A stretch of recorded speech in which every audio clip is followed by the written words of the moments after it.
სადღესასწაულო დღეებში საკვებით და სასმლით ინტოქსიკაციის შემთხვევები მატულობს. მედიკოსები მოსახლეობას რეკომენდაციებს აძლევენ და სიფრთხილისკენ მოუწოდებენ.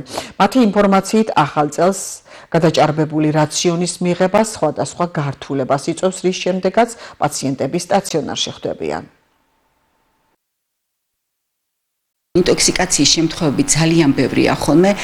პირველ რიგში მინდა აღვნიშნო ალკოჰოლური ინტოქსიკაციები, რომელიც იმატებს ხოლმე საახალწლოდ და ჩვენ მოსახლეობას უნდა მივმართოთ, რომ ზომიერების გრძნობა ყოველთვის არის ხოლმე მთავარი. გადაჭარბებული ალკოჰოლის მიღება ყოველთვის იწვევს ხოლმე მერე ინტოქსიკაციას, რომელიც შემდგომ რთული გართულებებით მთავრდება. ამიტომ პირველ რიგში სწორად უნდა იქნეს შერჩეული სასმელი, ჯანსაღი სასმელი უნდა იყოს და ზომიერი აუცილებლად. საკვებისმიერი ინტოქსიკაციები ძალიან ხშირია ხოლმე ამ დროს, ვინაიდან მოგეხსენებათ, რომ ქართული სუფრა ცოტა დატვირთულია ხოლმე ნიგვზიანი პროდუქტებით, მწარე და მჟავე პროდუქტებით, ცხიმიანი პროდუქტებით და შესაბამისად მათმა გადაჭარბებულმა მიღებამ შეიძლება გამოიწვიოს კუჭნაწლავის პრობლემები, იგივე გასტრიტები, ქოლეცისტიტები, გასტროენტერიტები, რომლებიც შემდგომ მერე უკვე ტკივილით და ღებინებით მთავრდება. ინტოქსიკაციის ნიშნების გამოხატვისთანავე, რომელიც ჩვენ უკვე აღვნიშნეთ, იგივე დიარეა, მუცლის ტკივილი, ზოგადი სისუსტე, ლეთარგია, ეს არის ჩვენება, რომ სასწრაფოდ მიმართოთ სამედიცინო დაწესებულებას, რათა არ მოხდეს თავიდან ავიცილოთ შემდგომი გართულებები. რას ურჩევთ ჩვენ მოსახლეობას? რაც დავიწყეთ პირველ რიგში, ეს არის, რომ ზომიერების გრძნობა დავიცვათ. გადაჭარბებული არ მივიღოთ არაფერი, რაც არ უნდა ახალი და კარგი პროდუქტი იყოს.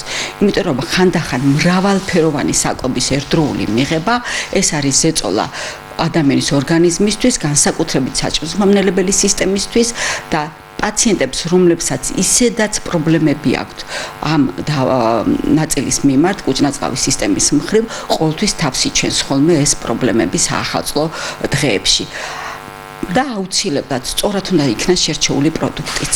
აუცილებლად უნდა გავითვალისწინოთ, რომ ხორცეული იქნება, თევზეული იქნება თუ ბოსტნეული, აუცილებლად უნდა თერმულად კარგად დამუშავდეს, სწორად უნდა იქნეს მომზადების წესები დაცული, რეცეპტურა და სწორად დამუშავებულმა კერძები უკვე ნაკლებად იწვევენ პრობლემებს. აუცილებლად მშობლებს მინდა მოვუწოდოთ, რომ შევფუთოთ ჯანსაღი საკვები ლამაზად. ბურღელოეულის ფაფებიდან დაწყებული ბოსტნეული დამთავრებული, თუ კი ლამაზ თეფსზე გავაწყობთ, ლამაზად მოუვრთავთ, დამერწმუნეთ, რომ ეს ჯანსაღი პროდუქტი უფრო საინტერესო იქნება ბავშვებისთვის, ვიდრე ზედმეტი ტკბილეული და ლიმონათები. ამიტომ ყველა მშობელს ვთხოვთ, რომ ის პროდუქტი, რომელიც არის ბავშვებისთვის აუცილებელი ჯანსაღი, ლამაზად მივაწოდოთ ბავშვს, რომ აქცენტი გავაკეთოთ ჯანსაღ პროდუქტზე. მაქსიმალურად შევზღუდოთ ზედმეტი ტკბილეული, განსაკუთრებით ტკბილი გაზიანი სასმელები, რომლებიც არც თუ ისე სასარგებლოა ბავშვთა ასაკისთვის.